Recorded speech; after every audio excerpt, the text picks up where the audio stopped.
Panch Kedar complete करने के बाद हमें लगा सफ़र ख़त्म हो गया, पर पहाड़ों ने हमें वापस बुला लिया। पंच केदार की यात्रा ख़त्म हुई, लेकिन दिल अभी पहाड़ों में ही था।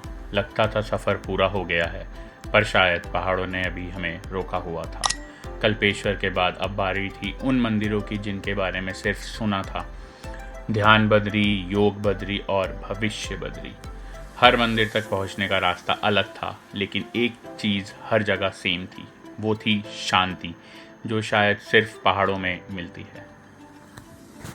अब समय हो रहा है दोपहर के 12 हमारे हो चुके हैं बहुत ही बेहतरीन और शानदार दर्शन कल्पेश्वर महादेव के। तो अब समय है आपको लेके चलते हैं बद्रीस के दर्शन कराने, पर उससे पहले आपको दिखाते हैं कुछ उर्गम वैली के शानदार व्यूज़। तो स्वागत है आपका एक और नए व्लॉग में। मैं आशा करता हूँ कि आप लोग मज़े में होंगे, मौज में होंगे। तो चलिए शुरू करते हैं। शायद इसीलिए पहाड़ लोगों को बार बार बुलाते हैं, क्योंकि यहाँ आके इंसान खुद से मिलता है। उर्गम वैली जितनी खूबसूरत आंखों को लगती है, उससे कहीं ज़्यादा सुकून दिल को देती है।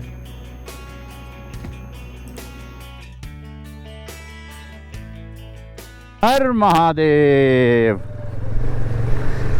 तो बाबा लोग, हमारे हो चुके हैं बेहतरीन दर्शन कल्पेश्वर महादेव के और ध्यान बद्री के। तो दोनों ही जो मंदिर हैं that is in Urgam valley, और ये दोनों जो हैं that are the Sangam of Panch Kedar and Panch Badri. तो इसकी कहानी हम आपको सुनवाते हैं पंडित जी की ज़ुबानी। चलो, तो हम लोग पहुंच चुके हैं ध्यान बद्री, जो कि है उर्गम वैली में, कल्पेश्वर के पास ही है ये मंदिर। तो आप लोग जब भी आए यहाँ के दर्शन जरूर करें। ये हमारे पंडित जी हैं। पंडित जी क्या नाम है? मेरा नाम है अतुल।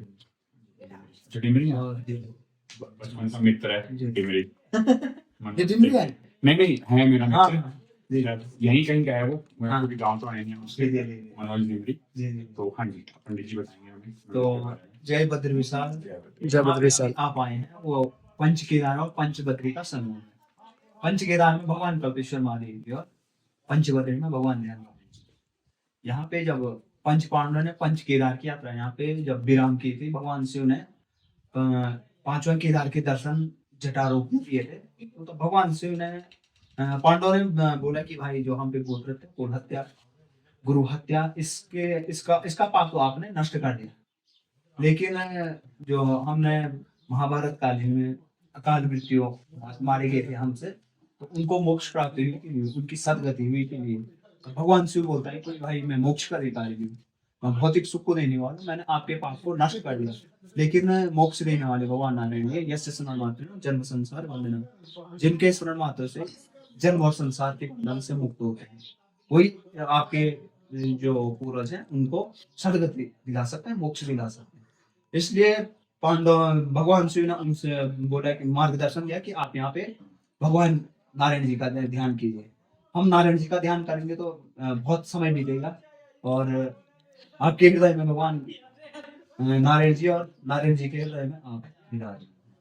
शिव से हृदय में विष्णु, विष्णु से हृदय शिव, दोनों एक दूसरे के पूरक हैं। तो दोनों में कोई भेद नहीं है, जल्दी प्रसन्न हो जाएंगे। इसलिए पांडवों के आग्रह पर यहाँ पे भगवान शिव ने नारायण जी का ध्यान किया। भगवान शिव जी ने यहाँ पे भगवान नारायण जी का ध्यान किया था पांडवों से। पांडवों ने भी उनके साथ ध्यान किया था, तब जल्दी प्रसन्न हुए। तब भगवान बद्री विशाल जी यहाँ पे विराजमान हुए। पहले बीच में भगवान बद्री विशाल जी हैं, और उधर से जो चौखट विग्रह है, हाँ चलो लीजिए। तो भगवान बद्री विशाल जी उधर से अनंत पद्मनाभ स्वामी है, बीच में शेषनाग, उधर से वेंकटेश तिरुपति बालाजी है, चतुर्भुज में नारायण जी, इधर से बलराम जी संकर्षण, बीच में गणेश जी है, उधर से उद्धव जी। ये जो चार शिलाएं हैं, ये जो दिखाई दे रहे होंगे आपको नीचे से, शालिग्राम, और ये गरुड़ जी है। उनका भी ले ले। ये गरुड़ जी। अच्छा, तो यहाँ पे उन लोगों ने ध्यान किया था, तो इसलिए इनका नाम ध्यान बद्री। जो यहाँ पे नहा रहे हैं जो, तो ये भगवान के श्री चरणों से आ रहे हैं। अच्छा, अनाधिकाल से। तो इसी जल से पांडवों ने अपने पूर्वजों के निमित्त तर्पण किया, और बद्री विशाल की यात्रा यहीं से प्रारंभ हुई। नमो नारायण। आपको बढ़िया लगे होंगे दर्शन, और आपने कहानी सुनी होगी बद्री की, ध्यान बद्री की और कल्पेश्वर की, कि कैसे ध्यान बद्री में शिव जी ने ध्यान लगाया था पांडवों के साथ मिलके, और कैसे यहाँ नारायण जी प्रकट हुए थे। सामने के नज़ारे देखो, बस सामने के नज़ारे क्या बेहतरीन नज़ारे। बस मुझे ना पहाड़ों की यही चीज़ बढ़िया लगती है, अगर आप कहीं जा रहे हो तो उसके अलग नज़ारे हैं, और जब आप आ रहे हो तो अलग नज़ारा, मतलब ऐसे इग्नोर नहीं कर सकते आप किसी भी चीज़ को। This is what I like. Finally पहुंच चुके हैं हिलांग, जिसमें हमें करीब लगे 35 मिनट, 13 किलोमीटर। बहुत ही रास्ता ख़राब था, आप लोगों ने देख ही लिया होगा। तो this is the sign, hotel Inder Palace, इसी से जस्ट पहले रास्ता कट जाता है टुवर्ड्स उर्गम। और अब अपने को जाना है पांडुकेश्वर, जो पड़ता है बद्रीनाथ से थोड़ा सा पहले। यहाँ से है 30 किलोमीटर। जोशीमठ है 13 किलोमीटर, अपना डिस्टेंस है 30 किलोमीटर। तो अब हमें लगना चाहिए 1 घंटा और ये दिखा रहा है एकदम लाल, सुर्ख लाल है भैया, ट्रैफिक है आगे। मे भी हो सकता है जोशीमठ में थोड़ा ट्रैफिक हो।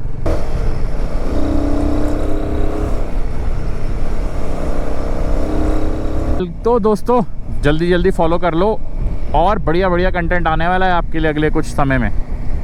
बहुत सारी चीज़ें, बहुत सारी राइड्स लाइन अप है। ओए होए क्या नज़ारे हैं वालों, क्या नज़ारे हैं। और हमारे माध्यम से आप भी देख सकते हैं इन नज़ारों को। स्वागत है आप लोगों का ज्योति मठ में। ज्योति मठ और इट्स जोशी मठ, आई डोंट नो, कहीं पे कई जगह इन लोगों ने लिखा है ज्योति मठ और कई जगह है जोशी मठ। अच्छा ज्योतिर्मठ, ओके, नीचे नीचे, अच्छा इधर, ओके। तो जी यहाँ पे है नरसिंह टेम्पल भी है, और पीछे अणीमठ जगह आती है, वहाँ पे एक और बद्री हैं, वो हम आपको कल कराएंगे उस बद्री के दर्शन। और ये जो है सबसे लास्ट इतना बड़ा टाउन आता है अगर आप लोग बद्रीनाथ जा रहे हो तो अगर आपको कुछ भी लेना है अपने काम का सामान तो आप ले सकते हैं। हाँ जी हाँ जी, और हमें भी सामान लेना है, दवाई लेनी है, तो जैसे ही हमें केमिस्ट दिखेगा तो अपन भी रुक जाएंगे। तेरे लिए झूमूं दीवाना बन के, तेरे लिए वादा है मेरा, मैं हूँ तेरे लिए।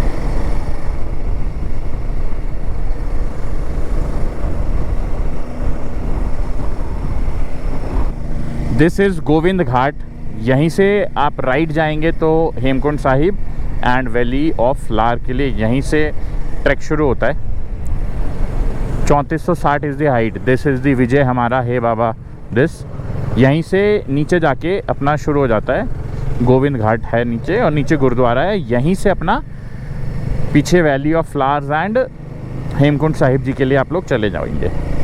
तो समय हो रहा है 3 और हम लोग पहुंच चुके हैं पांडुकेश्वर। अब हम जाएंगे योग बद्री के दर्शन करने। तो ये हमने अपनी बाइकें पार्क कर दी हैं यहाँ और यहाँ नेगी टी स्टॉल पे। और यहाँ पे ना अगर आप देखें होम स्टेज ही होम स्टेज हैं। तो जब बद्रीनाथ का सीज़न, मतलब 4 धाम का सीज़न शुरू होता होगा तो यहाँ भयंकर भीड़ रहती है। और वो देखिए आप बर्फीले पहाड़, और यहीं सामने से अपना रास्ता जाता है योग बद्री के लिए। तो जी शुरू करते हैं।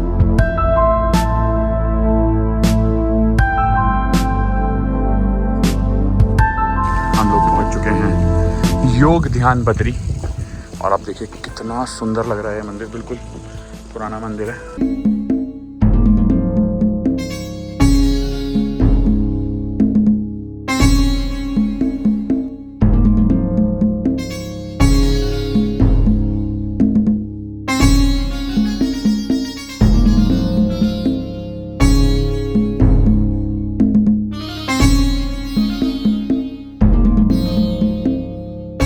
तो इस कॉम्प्लेक्स में ना 2 टेम्पल है। ये जो आप सामने देख रहे हैं ये है विष्णु जी का टेम्पल, और जो दूसरा टेम्पल है this is of Vasudev ji का temple. So I guess Vasudev ji ही कृष्ण जी होते हैं, राइट? हाँ, तो ये उनका टेम्पल है और ये विष्णु जी का टेम्पल है। और वहीं विष्णु जी के टेम्पल के सामने आप देखेंगे नंदी जी हैं, और वहीं पे एक शिवलिंग भी है। योग बद्री के दर्शन करके और बढ़िया नूडल्स और मैगी खा के अब हम निकल चुके हैं भविष्य बद्री के लिए, जो कि पड़ता है सुबही गांव में। तो वो है यहाँ से कुछ अराउंड 47 किलोमीटर्स, और यहाँ से जोशीमठ तक का जो रास्ता है ना वो तो 1 नंबर है, 1 नंबर। मज़ेदार है। तो होप आपको ये वीडियो पसंद आ रही हो। अगर आपको ये वीडियो पसंद आ रही है तो प्लीज़ वीडियो को लाइक करें, चैनल को सब्सक्राइब करें और अच्छे अच्छे कंटेंट आपको मिलते रहेंगे इस वीडियो में ऐसे ही, और सॉरी नॉट इस वीडियो में, इस चैनल पे आगे बहुत कुछ प्लान है। तो जी जुड़ते रहिए, सब्सक्राइब करते रहिए, हमें भी मोटिवेशन मिलती है।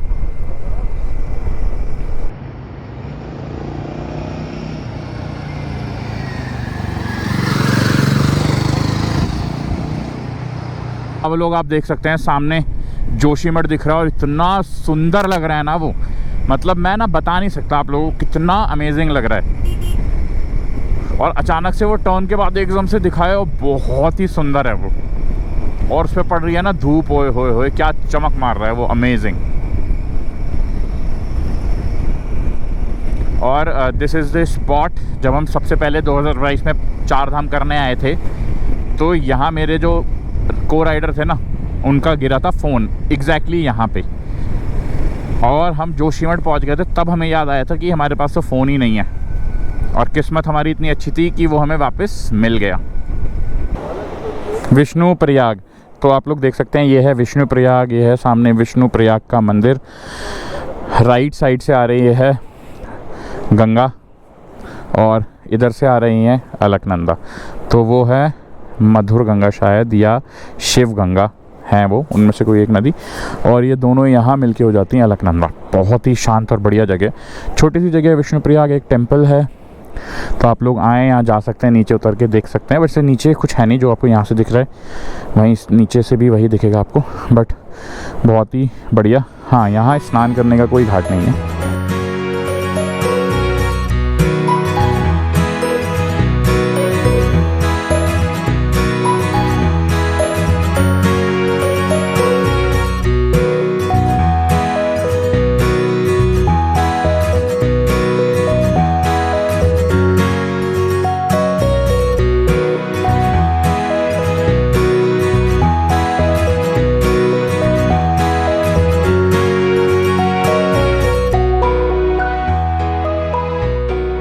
तो जी हम लोग पहुंचने वाले हैं जोशीमठ, और आप लोग देख सकते हैं क्या सुंदर नज़ारे हैं। ऊपर ऐसा मौसम देख के प्रतीत हो रहा है कि ऊपर ना बर्फ़ पड़ना शुरू हो चुकी है, एकदम काले बादल हैं। तो जी जोशीमठ से यहाँ पे जब आप पहुँचेंगे तो अपने को लेफ़्ट होना है टुवर्ड्स मलारी, ठीक है जी। इस चीज़ का ध्यान रहे, अगर आपको जाना है भविष्य बद्री तो यहाँ से अपना मलारी, नीति वैली भी यहीं से आती है। भाई क्या बात है जी, क्या बात है, सुंदर से बेहतर से बेहतरीन होता जा रहा है व्यू जैसे जैसे हम ऊपर जा रहे हैं। और आई गेस यही रास्ता ऊपर ओली भी जाता है, दो आई एम नॉट श्योर, यही जाता है। अच्छा बोर्ड था पीछे, ओरी भैंस की आँख, गहरा घटना। पर आप व्यू देखिए, रास्ता तो छोड़िए, रास्ता ख़राब सही कोई फ़र्क नहीं पड़ता। अब अपने को मज़ा आता है सिर्फ व्यू से। रोड देखिए सामने कितना सुंदर लग रहा है, और फिर देखिए ऊपर के पहाड़, ओए होए। तो दिस इज़ हनुमान शिला। तो आई गेस यहाँ पे कहीं हनुमान जी का फेस नज़र आता है पत्थर में, शायद इसलिए इसका नाम हनुमान शिला रखा गया है। बट हमें तो ऐसा कुछ नज़र नहीं आया, बट हाँ यहाँ पे आता है। तो अगर कोई लोकल दिखता है तो हम उससे पूछेंगे, तो हम आपको बता पाएंगे क्लियरली एकदम। अच्छा इधर, हाँ ये देखिए यहाँ पे लग रहा है बिल्कुल हनुमान जी का मुख। ओके, दैट्स वाई इसका नाम है हनुमान शिला।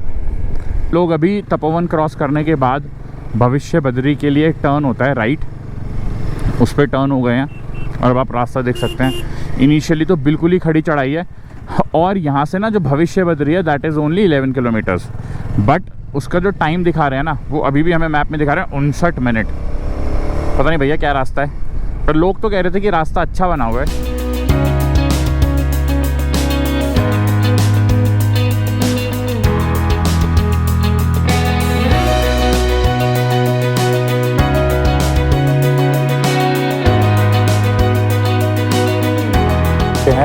भविष्य बद्री, सुबह ही से थोड़ी देर पहले मेरा गोप्रो डिस्चार्ज हो गया था, तो हम जस्ट ऊपर ही है मंदिर यहाँ से, मे भी शायद दिखेगा या नहीं दिखेगा, बट यहाँ से जो ये होम स्टे है इससे मुश्किल से 200 मीटर ऊपर है भविष्य बद्री। जैसे ही हम पहुँचे तो पंडित जी जस्ट बंद करके मंदिर नीचे आ रहे थे, तो अब हमारे दर्शन कल सुबह होंगे, तब तक हम रुकेंगे इस होम स्टे में।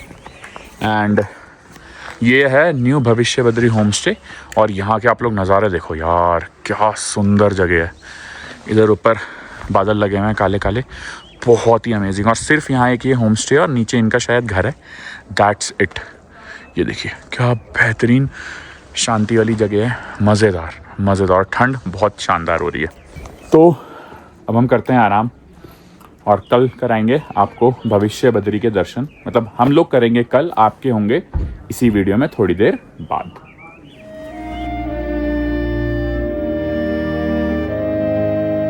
तो अब समय हो रहा है सुबह के 8:30, और हम लोग नहा धो के हो चुके हैं रेडी और पहुंच चुके हैं भविष्य बद्री। तो आपको कराते हैं भविष्य बद्री के दर्शन, और इसके बारे में भी बताएंगे। जितनी जानकारी हमें मिल पाएगी हम सब आपके साथ शेयर करेंगे। तो चलते हैं।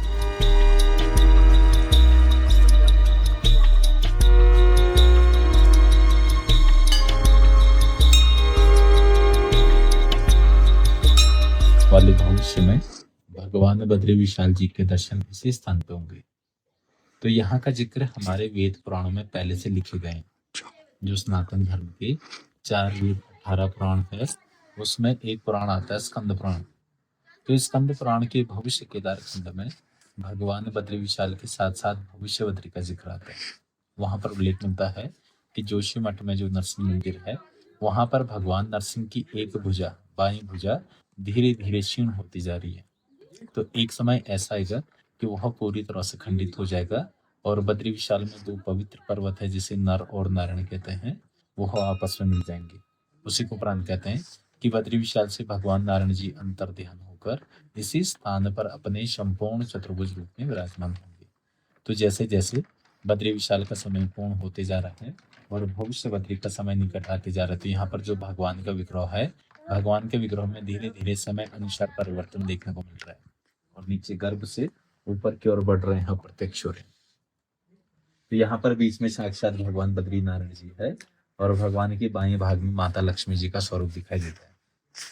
और भगवान के ईश्वर जहाँ नीचे तिलक हुआ, वहां पर गणेश जी, और ऊपर छत्र के नीचे गरुड़ जी उभर रहे हैं। और यहाँ पर भगवान अपने निज स्थान वैकुंठ धाम शीश सागर में विराजमान है। तो भगवान के गर्भ में नीचे जलकुंड है, यहाँ पर 12 महीने जल देखने को मिलता है, और जल स्तर बढ़ता घटता रहता है। तो जैसे जैसे नारायण जी का विग्रह बढ़ती जाएगा, वैसे वैसे माता लक्ष्मी, गणेश जी, गरुड़ जी, और आने वाली भविष्य में पूरी बद्रीश पंचायत, जिसमें नारद जी, कुबेर जी, उद्धव जी इत्यादि जो भगवान के पार्षद होंगे, वह सभी एक समय पर इसी शिला पर उपस्थित रहेंगे। तो कहते हैं कि जैसे जैसे बद्री विशाल का समय पूर्ण होते जाएगा, या जैसे जैसे मनुष्यों द्वारा उस क्षेत्र को दूषित किया जाएगा, तो एक समय उपरांत भगवान अपने निज स्थान ब्रह्म कुंड में समाहित हो जाएंगे, और उसी को उपरांत भगवान की जो आगे की पूजा पद्धति है वो इसी स्थान से संपन्न होगा। तो इसलिए इस स्थान को भविष्य बद्री कहते हैं, मतलब भविष्य के बद्रीनाथ जी। तो बोल भविष्य बद्री भगवान की जय। तो हमारे हो चुके हैं भविष्य बद्री के बहुत ही शानदार दर्शन। पंडित जी ने हमें मंदिर के बारे में सारी स्टोरी बताई, और ये हमारे भैया, क्या नाम है आपका? हाँ जी, विनोद रावत जी हैं। तो ये भी यहाँ पे पंडित जी, पिछले साल यही पंडित जी थे। नहीं, लक्ष्मण सिंह थे, उनसे पहले ये पंडित जी थे, विनोद रावत जी हमारे। तो यहाँ पे क्या है, एक बार ये बताएंगे कि कैसे यहाँ वो चलता है मंदिर का। हाँ जी बताइए। क्योंकि जो यहाँ पे मंदिर है, बहुत पुराना मंदिर है। जब हमारे दादाजी लोग ने बताते हैं कि पत्थर था, पत्थर पे जब शिला आई होगी, तो मतलब जो गर्भ हुआ भगवान का नीचे जो 12 माह पानी देखने को मिलता है यहाँ पे, तो वो पानी जल स्तर घटता बढ़ता रहता है। वो अभी तो आप अंदर गए नहीं, आपको क्या पता उसके बारे में। हम बैठे हैं वहाँ, तो हमें पता है कि पानी कैसे अंदर बाहर आता। जो भगवान का ये मतलब शिला है, वो कंटिन्यू चेंज होते ही जा रहा है।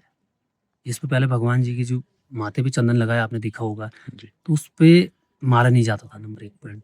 उसके बाद तो भगवान के प्रॉपर माला जाते हैं हर साल। तो हर साल वो धीरे धीरे बढ़ रहे हैं। हम भगवान जी को हमेशा चेंज देखते हैं। हम प्रतिदिन सुबह यहाँ पर आते हैं, शाम को आरती करते के नीचे जाते हैं, तो कंटिन्यू हम भगवान को चेंजेस देखते हैं। डेली बेसिस पे यहाँ पे चेंजेस देखने को मिल रहे हैं उनकी शिला में। तो आने वाले भगवान बद्रीनाथ जी यहाँ पे बताते हैं। वो बहुत से किसने देखा इस चीज के बारे में। पर हमारे पुराणों में यही है, ये जय बद्री स्कंद विशाल। पुराण में। स्कंद पुराण में, स्कंद पुराण में है ये। तो बोलिए जय बद्री विशाल।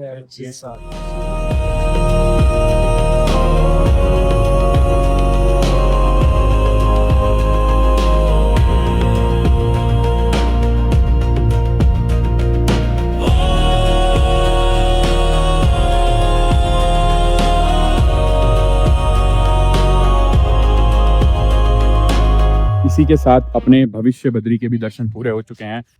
इस वीडियो में हमने आपको कराए 3 बद्रियों के दर्शन, जो था ध्यान बद्री, योग ध्यान बद्री और भविष्य बद्री।